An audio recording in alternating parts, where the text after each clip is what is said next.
everyone, welcome to Injera. I'm Deepika. I'm Aloysius. If you're new to this channel, our channel is all about trying new cuisines around the world. Today's cuisine is a bit new and it's deliciously wholesome meal. Oh, it's all the way from Ethiopia in Africa. Do you know why did I order this food?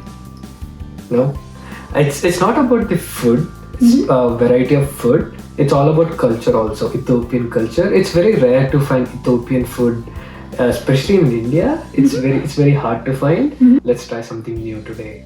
So Ethiopians, they tend to exhibit very traditional values. They are very modest in nature.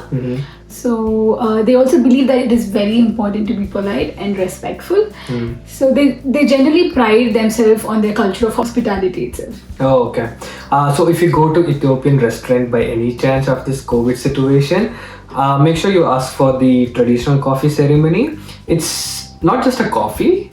It's just what do you call it? An experience by itself, right? Let's dig into the platter right now. So this is the amazing meat platter that we got from the Ethiopian restaurant. So Ethiopians usually eat just like us Indians, they eat with their right hand.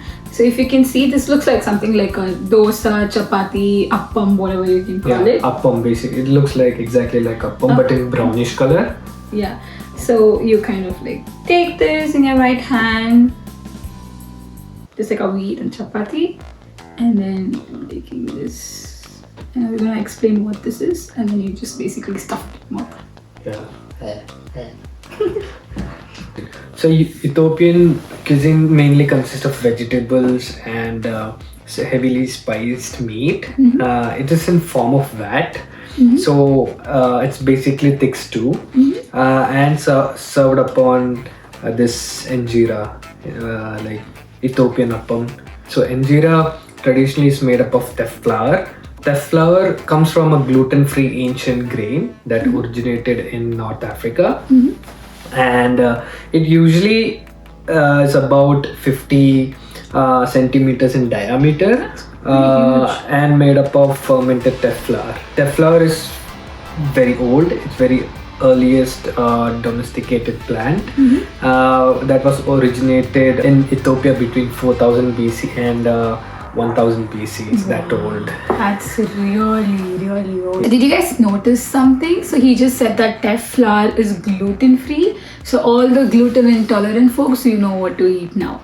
So they also have a lot of vegan options as well. So today we just bought the meat, but usually Ethiopian cuisine has a lot of vegetables, and also they are heavily based on lentils, chickpeas, beetroot, carrots, string beans. Then there are so many vegetable and vegan options that are available. So if you're somebody who wants to experience a new cuisine, you should probably try out these vegan dishes from Ethiopian restaurants. So in today's meat combo, we have lamb, beef, minced beef, which is sauteed in bell peppers, onions, and we have ricotta cheese.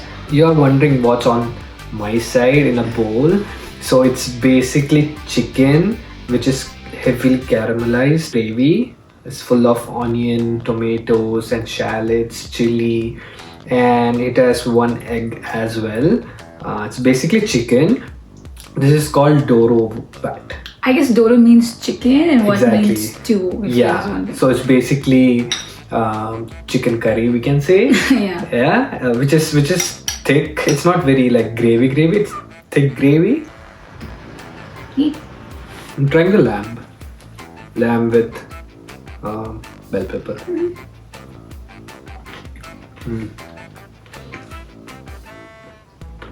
Let me taste the lamb. Try the lamb, yeah. So you're wondering why we are eating in one plate.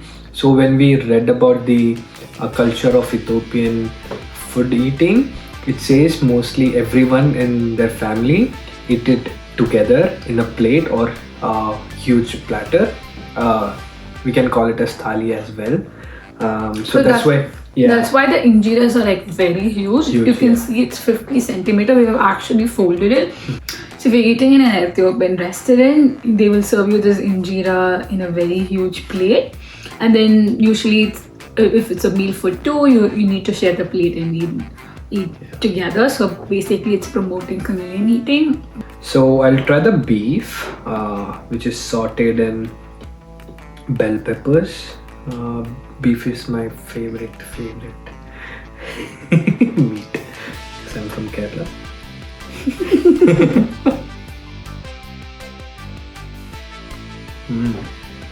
It tastes really good. Meat is little chewy, seasoned really well. Bell pepper has a lot of flavors, and injera is really good. But it's not like appam. It's little more sour, I would say, but tastes really good with beef also. Probably like puli papam or something. I don't. Probably. So I want to try the chicken now. Sure, yeah, good. It's like, if you guys want to see the size of injera, guys. It's falling apart. Trying only the gravy.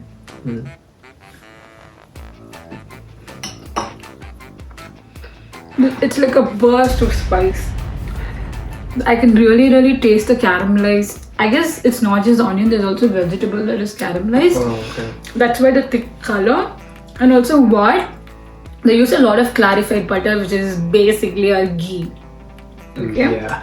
So it's basically this Indian food. Very similar. Very much similar. Similar. Just it has some additional cheese. I'm gonna try minced beef with injera. Let's see how it tastes.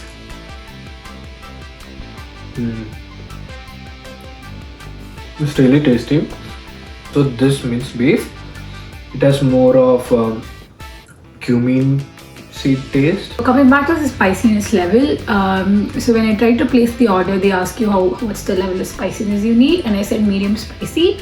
So I feel like it is bearable for our palate. It's not too it's not too spicy or it's not like too bland. It's just right in how we have our in our curries. The quantity, it's actually meal for two, and it's pretty much filling. Yeah. Quality, this is from one of the best restaurant in Toronto. So quality wise, it's actually really good. The flavor is good, and as well as you can actually taste every spice. For example, in this dish, as well as he said, in the beef, you can actually taste the cumin flavor. You can taste the caramelized onion, just like how we just searched about Ethiopian restaurant, how each dish needs to be, and that's exactly how we pictured it, and that's how it really tastes. I feel like it's done a pretty much good justice for an Ethiopian cuisine, but unless and until actual Ethiopian taste this food, you will never know. Yeah, you never know.